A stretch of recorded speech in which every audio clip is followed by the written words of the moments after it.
it's hard to describe in words, really. But it's definitely the most transformative thing I've ever been through in my life. I was coming to born again.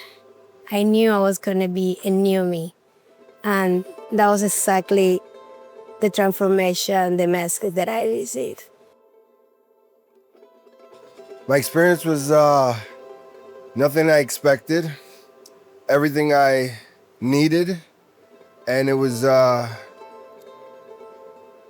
journey that's hard to articulate in words.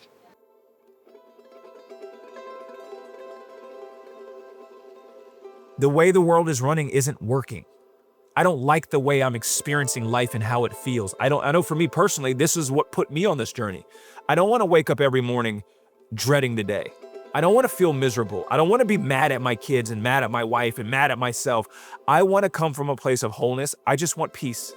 I want to experience the joy of life because the medicine calls you, right? And what I mean by that, I never planned on this. This wasn't like something like when I turn 40, I'm going to do this. No, it was, I got a little bit more curious, a little bit more curious, a little bit more curious. And this is like this gravitational pull that's pulling you. But I always tell people, if you are willing to face yourself, if you are willing to look at yourself in the mirror, if you're willing to deal with the parts of yourself that you've swept under the rug, then you're ready. So I realized the power in changing location, but then also through my own journeys of understanding the power of the transformation that ayahuasca has on people, when you combine those two together, I mean, it doesn't take long for somebody to literally change the trajectory of their life and their family's lineage.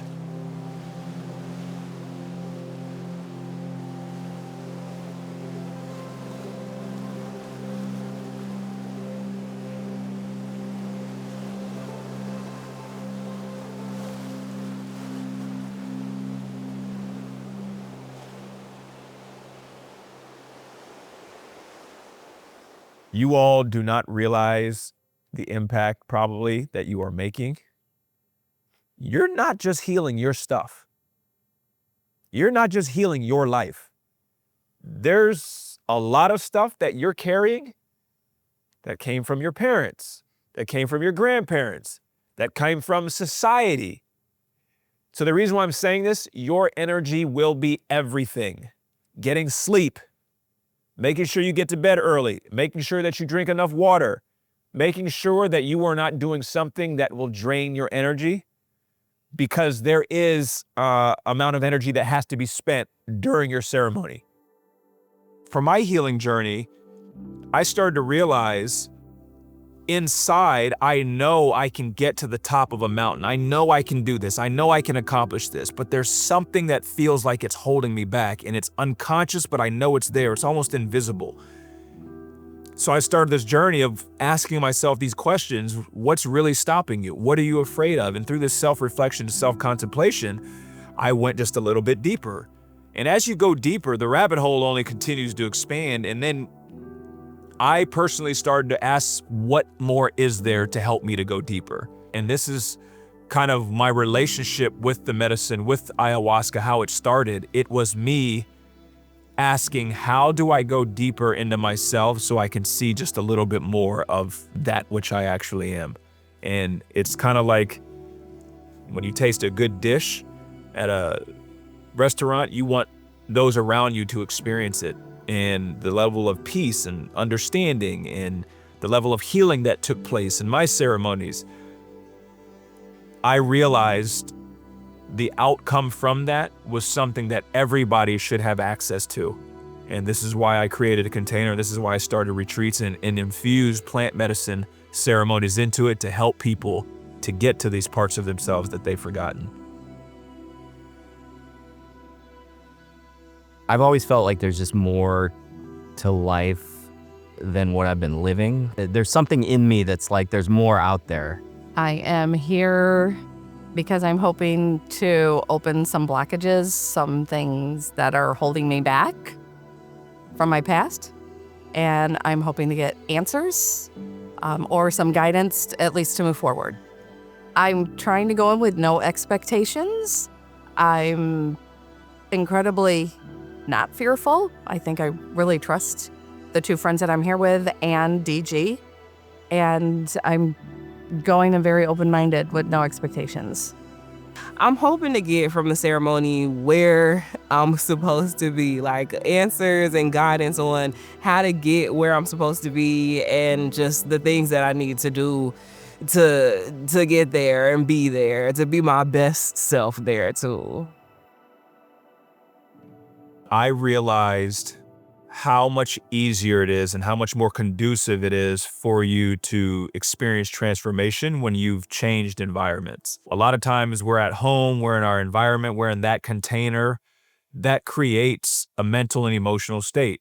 But when you're removed from that through a retreat, through seeing another part of the world, it makes it easier to assume another frequency. We always make sure that our retreat attendees, through facilitating and talking with the shaman, that we make sure that everybody's in good health standing, that everybody's mentally in a good place. Yes, we may have emotional wounds, but psychologically, you have to be at a certain baseline for this medicine to be able to help you. And physically, you have to be, in a good place. So we make sure we take all the precautions to make sure that everybody can have the best opportunity to have an experience in their ceremony that will help them, so that when they leave, they will leave better off than when they came.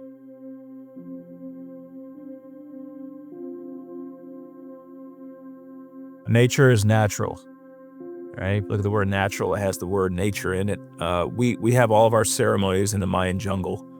And we do that because it preserves the sacredness of the medicine, where people realize there's no TV, there's no electronics, there's no hustle and bustle. Literally, the only noise that you will hear is the wind, the trees, and the ocean.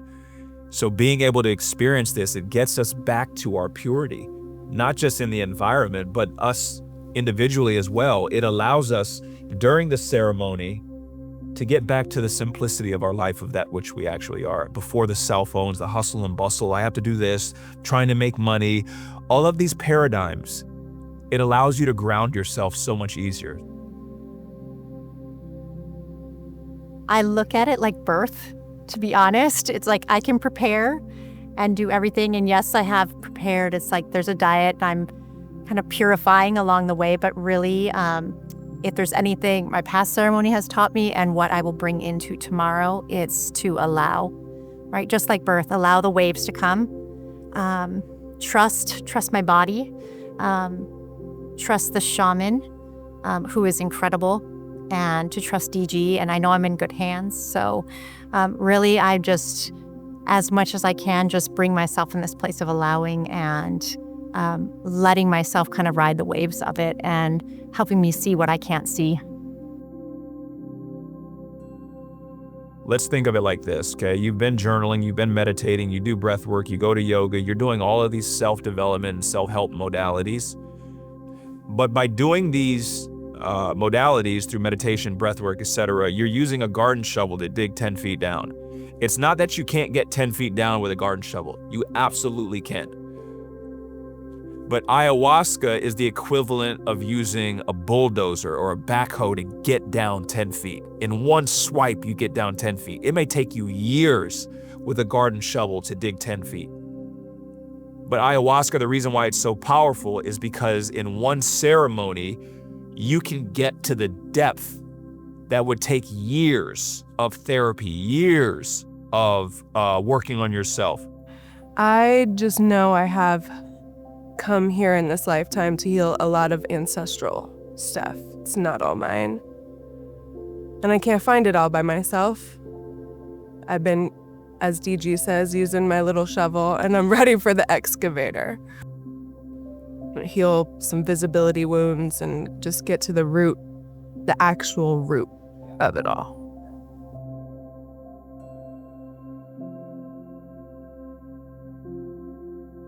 This is the process of ayahuasca.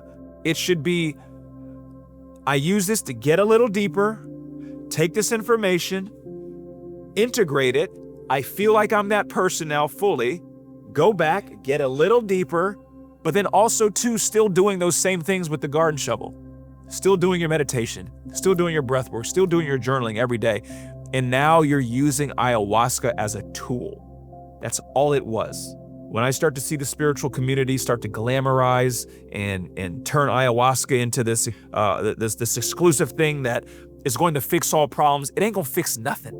Ayahuasca isn't gonna fix anything. You're going to fix everything. It's just a tool to show you what needs to be fixed. So you can go do ayahuasca 100 times, but if you don't integrate the information 99 times, those 100 times will have been for nothing. And this is what separates us from every other retreat, is we are using the medicine as a tool so you can build your house instead of thinking that the ayahuasca is going to fix everything. It's not. You're going to fix everything. So when we get to the retreat, when attendees get there, the first thing that we do, we all meet each other, but it's really important for everybody to have an intention. So we sit down and we go through, what is your intention? Why are you here, right? And the reason why we do that is because this allows us to have a second reference point. We have where we are right now, but we have to know where we're going. We have to have an intention. We have to have a destination. So then when the weekend's over, we can measure, did we move closer to where it was that we wanted to go? Because your intention will be what you give attention to. So when we're in the ceremony, it's super important for you to be aware of your intention while you are in ceremony. So we ask ourselves, what is it that we desire? Let's just say, I want to live a life of fulfillment, okay? That's the intention, that's part one. It's what we want. We have to have 2 points here, that's point one. Point two, what do I need to let go of to get to this? That's where the medicine will help you. That first session, it's really, we're being intentional by setting our intentions. But then two, I'm teaching the retreat attendees really how their mind works and what their mind actually is. A lot of times we don't get taught what our mind is. We just talk about it, but we don't really understand that we have certain faculties. We have the imagination, we have memory, we have 6 different faculties. And if you know how they work, you can use the tools a little bit better, but we never get taught what the tools are. So now here we are trying to build a house, try to build our lives, but we don't know how to use the tools. So there's a lot of information, there's a lot of teaching that goes into the first day. So we had like a small meeting prior to dinner, and it was more so just getting your mind ready and focused on what's gonna happen.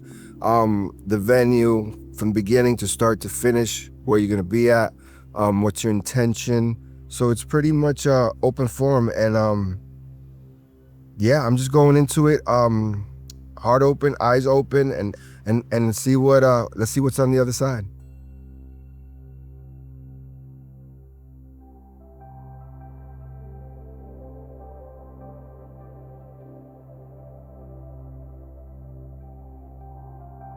The next morning before we go on the retreat, I really break down what ayahuasca is, and I make sure that I let them know the infinite possibilities of what they could experience within their ceremony. I can't tell somebody what they're going to experience in the ceremony because it's different for everybody. And every ceremony that you have will always be different usually. So we break down really what maybe you can expect, what you will feel, what maybe you'll experience, and then to be open. So the medicine has an intelligence. The leaves have an intelligence. The vine has an intelligence that is multidimensional. It is multidimensional. Here's the best way to think of it like this. Spirit, which is everywhere all the time. This infinite intelligence comes into us when we ingest the medicine, because the medicine becomes a homing device for this intelligence. So this intelligence is everywhere. And it's like, oh, I want to go in you. I want to show you some things. But it doesn't, and it can't get in you until we drink this medicine. But it really can't get into you until you clear out the fear, the guilt, and the shame. So this is a lot of times why it's hard for Westerners and to have such a struggle. It's because we're fighting the fear, the guilt, and the shame. And the medicine's like, I just need you to get rid of this. This is why we purge. Now, raise your hand if you're somewhat afraid of purging. So this is a lot of times when people will start to experience visions. Maybe they'll see parts of their childhood, or they'll start to see these figures or these shapes. And they know what they represent because they represent something in their own psyche, but this is the medicine bringing up these parts of yourself in a way so you can face them and deal with them. And then sometimes the purging takes place in different ways. And when I say purge, you may physically be letting go, whether it's through vomiting, whether it's through diarrhea, whether it's through sweating, whether it's through crying. That is the physical response of mentally and emotionally you getting rid of these energies. You have shame, you have guilt, you have fear, you have unworthiness. Those are all non-physical energies that get essentially purged out through a physical action. So I always tell people, when you purge in an ayahuasca ceremony, it's not like throwing up when you're sick. It's not the same thing. You are energetically releasing the fear, energetically releasing guilt. And here's the beauty of it.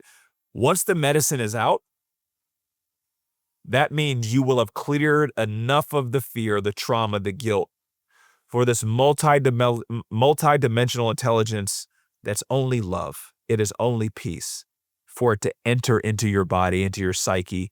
And this is when you start to have these experiences that, when I say you experience that which you actually are, there are no words to fully articulate it. You literally become one with everything.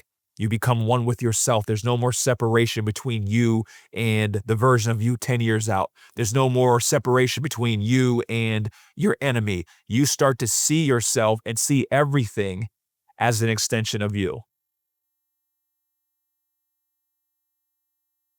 I know a lot of people are sometimes scared or worried because they hear these horror stories, whether it's on YouTube or whether it's on social media, of ayahuasca ceremonies. We go to such lengths to preserve this so that it's sacred.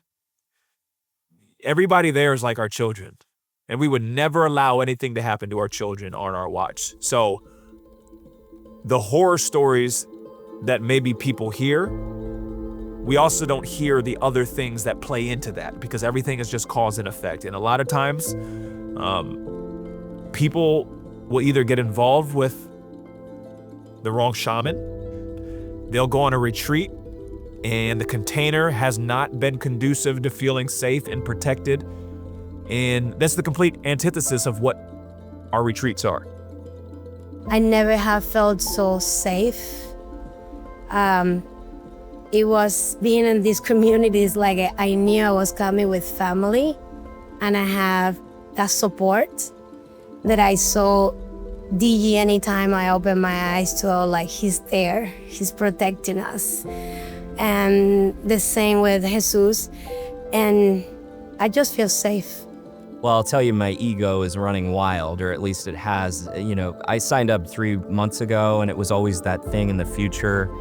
I kicking the can down the road, but then, you know, down here, it's like, okay, this is real now. And that's where my ego, that, you know, its purpose is to protect me, has kind of run wild. And it's like, are you sure you want to do this? Like, what if this, what if that? And it's, you know, brought up fear, a little bit of fear. And, you know, they're great people here that I've been able to talk to about that have experienced it before. You know, no matter what words are said, there's going to be uncertainty until the ceremony actually happens. But just feel peace of mind.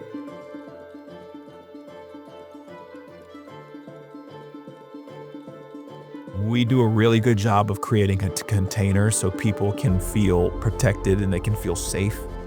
They can feel vulnerable. There's no judgment.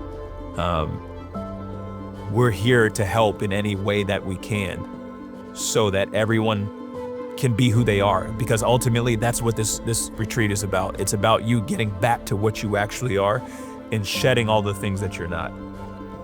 And that's really what it comes down to. The medicine is just going to show you the part of yourself that you have been neglecting, that you've abandoned. And I know for me on my journey, in my healing journey, it was a part of my shadow that I was afraid to go to. It was a part of my shadow that I was unconscious of. So I always tell people, if you're afraid, that's normal. We're afraid of everything that we don't understand. But you're not actually afraid of the medicine. You're afraid of the part of yourself that you don't know yet, and it's the medicine's job to show you that part of yourself.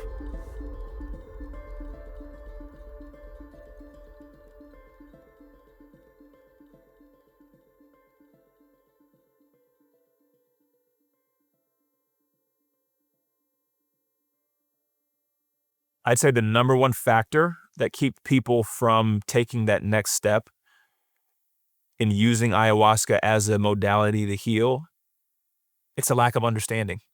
This is literally made from a plant from one tree and the vine from another tree. And when you combine them, the two create a compound that creates psychoactive properties within your brain, releasing dimethyltryptamine, DMT, the same chemical compound that's released when you're born and when you die. So these compounds aren't anything outside of you. You already have these inside of you. It's produced by your own brain. So I think with a lot of people, especially in the Western culture, we naturally are afraid of what we don't understand. And very few people will take the next step to go and understand something that they're afraid of or that they don't understand. So this is where, for me, I'm a Sagittarius. So I always want to know why. I always want to know how. So I had no problem doing the research. I had no problem watching the documentaries, talking to people who've actually experienced it. But then also, too, being open-minded to understand that, you know what? I'm going to have my own experience. I'm not only going to go off of what other people say, because I never want to put somebody or have somebody experience something under my watch that I have not done myself. I've had people come on my retreats, all different ages, from 22 years old up to 60 years old, people who've done ayahuasca before, people who've never even, literally, I had one lady tell me, I don't even know why I'm here. I just felt like I had to be here. And she engaged with the medicine, and the medicine was able to help her get to a wound that she had not been able to heal for 40 plus years. Stuff from her childhood with her father. So this is where I can't emphasize enough. It's so unique and so specified and individually tailored to that individual. There is no framework of here's what you can expect, here's what it's going to be. You don't know. And like I said, I've had so many different ceremonies myself, and everyone has been completely different. But I will tell you this, myself included, everyone who always attends one of my retreats, whether they've done ayahuasca, whether they haven't, they all say the same thing. Every single retreat. I know myself just a little bit better, and I found something out about myself that I didn't know before I came here. And they always say this last thing, I feel so much lighter. Learning to accept myself, and I feel lighter, and I feel like I'm on a good route to being a better person. As hard as it was beautiful. It was beautiful. You now are at a different place in your life where you can give yourself permission to create your life the way you want. But I will tell you this, there's some attributes that you cannot leave at the door. You're going to have to be committed to yourself. For once in this existence, you are going to have to be committed. You're going to have to be persistent, and you're going to have to be resilient. If you have those three attributes, I am here to tell you, it won't take 5 years for your life to look like how you wrote it down. It will move quicker than you could have ever imagined. But I'm going to have to be committed to myself. I'm going to have to be persistent. And I'm going to need to be resilient. And this is the power of the medicine, of us being able to shed this baggage that we've been carrying unconsciously for decades, for generations. We're carrying our family's trauma, we have no idea. You're carrying your ancestors' trauma, and we have no idea. And ayahuasca allows you to get rid of the ego, push it over to the side. You get to see that which you actually are. You're not all of this trauma. You're not the unworthiness. You're not the lack of acceptance. These are all programs. And then when the medicine wears off and you come back to, the ego comes back and it starts to tell these old stories again. But this time, you can look at it for what it is because you actually saw your truth. You actually got to see what you are. So I know this is just a tactic of the ego that was created in this frequency of trauma, of unworthiness, of lack of self-acceptance. But that's not me. And that's the power of this medicine. It allows you to see that which you actually are.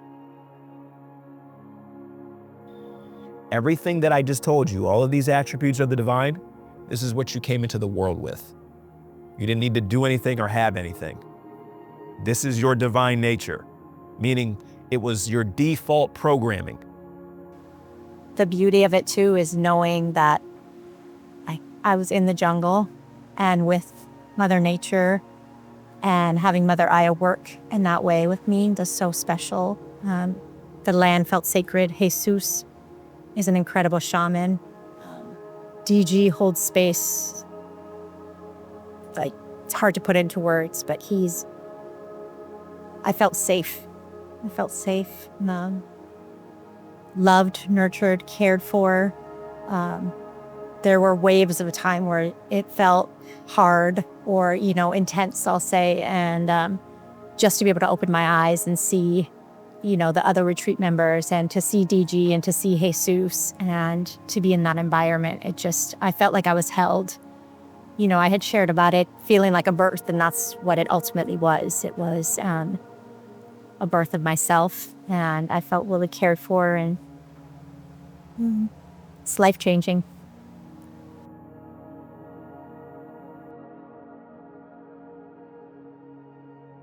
You shared a sacred experience with them. You have shared literally a funeral and a birth with them. There's parts of you that will die in the retreat, and there's parts of you that will be born again in the retreat, new parts of you. And I say this psychologically, emotionally, you're gonna let go of parts of yourself that you've been holding on to. Those are many deaths, those are funerals. So this is such a sacred experience. The day after our ceremony, we have another ceremony. We do a day of integration, of learning, and sharing, and then we have what we call the Temescal. Energetically, psychologically, it has a deeper meaning of these 4 stages that we go through in evolution of growing and changing.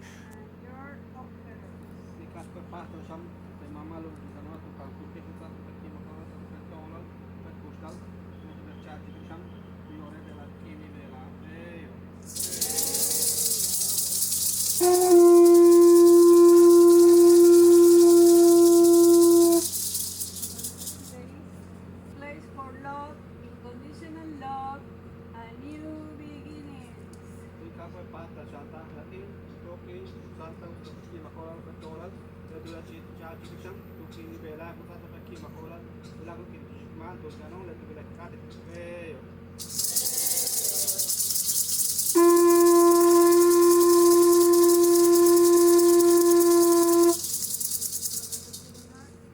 As you go through each stage, they bring in these hot rocks and it gets hotter and it gets warmer.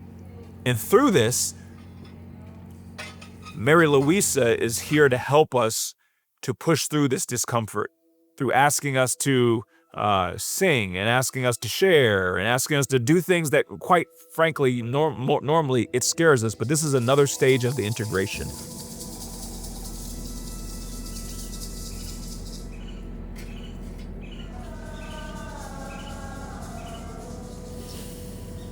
We incorporate this into the retreat. We've seen people continue to have ceremonies like within the Temescal, where it's like I felt like I was in a different place. And I know for me personally, I've had a Temescal after a ceremony, and that actually was just as powerful as me having the ayahuasca ceremony. So that's something that we incorporate. Also too, the heat allows us to purge out anything else.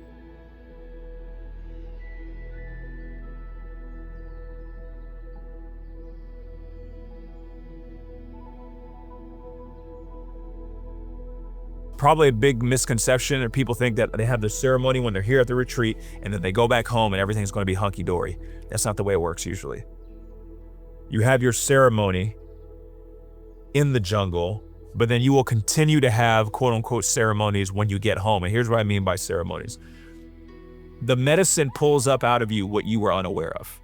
It shows you the part of yourself that you've been running from, the guilt, the fear, the shame. When you get back home, the medicine is still like working on you. So all of these situations, maybe relationships, maybe environments, maybe it's your job, it's going to pull up these things inside of you that you've been running from. Think of these as like mini ceremonies. So this is where I tell people, really the work starts when you leave the retreat. I like to keep the main thing the main thing.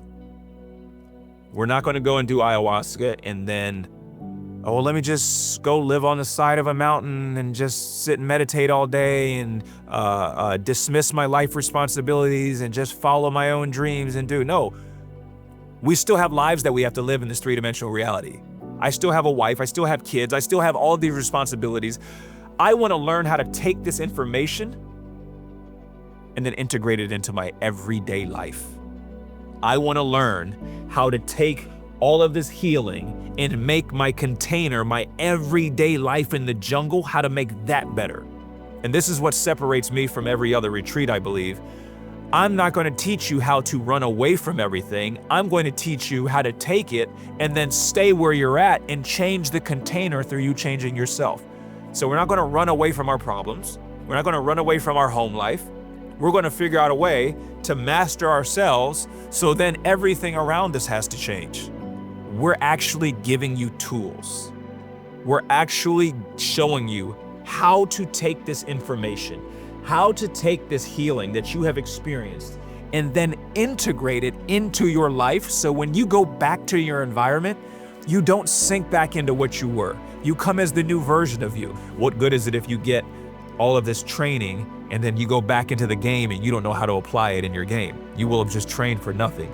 So we offer integration services with Maria. Maria is a part of the retreat. She's at your ceremony. She's right there in the jungle with you. She is an integration specialist to help you. She's helped me along my journey to help you take all of this healing, all of this new information, and then over the coming months after your retreat, if you're interested, she will help you to integrate this information, this knowledge, so that way you don't go back to the old version of you. You continue to grow and evolve as this new beautiful butterfly that you are. I feel like now I have the tools to like really curate a divine life for myself, like living in my divine truth, my divine power. Now I feel like I have the tools to go forth and do that for myself. But nonetheless, it was powerful, meaningful, and yeah, definitely fulfilling. And I've taken away exactly what I needed, and more so, with an awareness that I didn't even know was available to me. I learned to trust more in myself and realize that it's all about ourselves. Trust what we are inside. And I feel like I taking my new me home, knowing how to continue and share that, like keep using everything that I learned here and so in my regular life, my family, and everyone that come around me.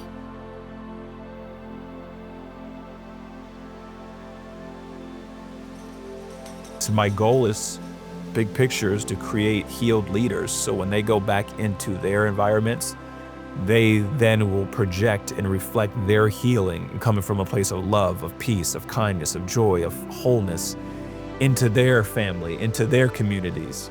And I think this is how we change the world. And I'm not here to change the world, but this is how we change the world, of moving from a place of unity, not moving from a place of separation, coming from a place of oneness. It's through each individual doing their work on themselves. So this is the small part that I'm playing in humanity, of through me working on myself and then helping others to work on themselves, so then they can go and help others to work on themselves, and so forth and so on.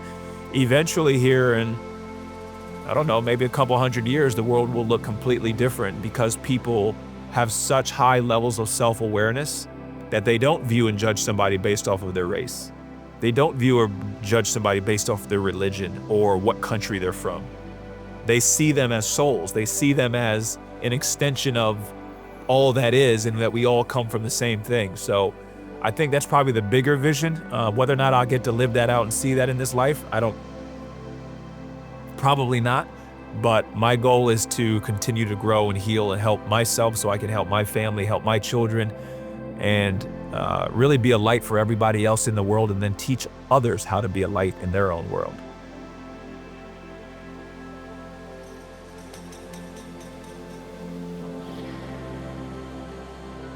People are waking up. People are realizing that the old way of living, this three-dimensional way of living, of scarcity, of separation, of living through the ego, it's not working anymore. People want to experience peace. People want to come from a place of wholeness. People want to come from a place of self-love. They don't want to come from the trauma, the wounds that have been projected onto them from their family members that grew up in the 50s, 60s, 70s. So I think really what's happening is you're seeing a mass awakening, and I think this is what we're seeing, and people are becoming more curious. People are starting to see like, oh wow, it's not taboo. It's actually okay for me to work on myself. It's actually okay for me to want to understand who I am and heal past traumas.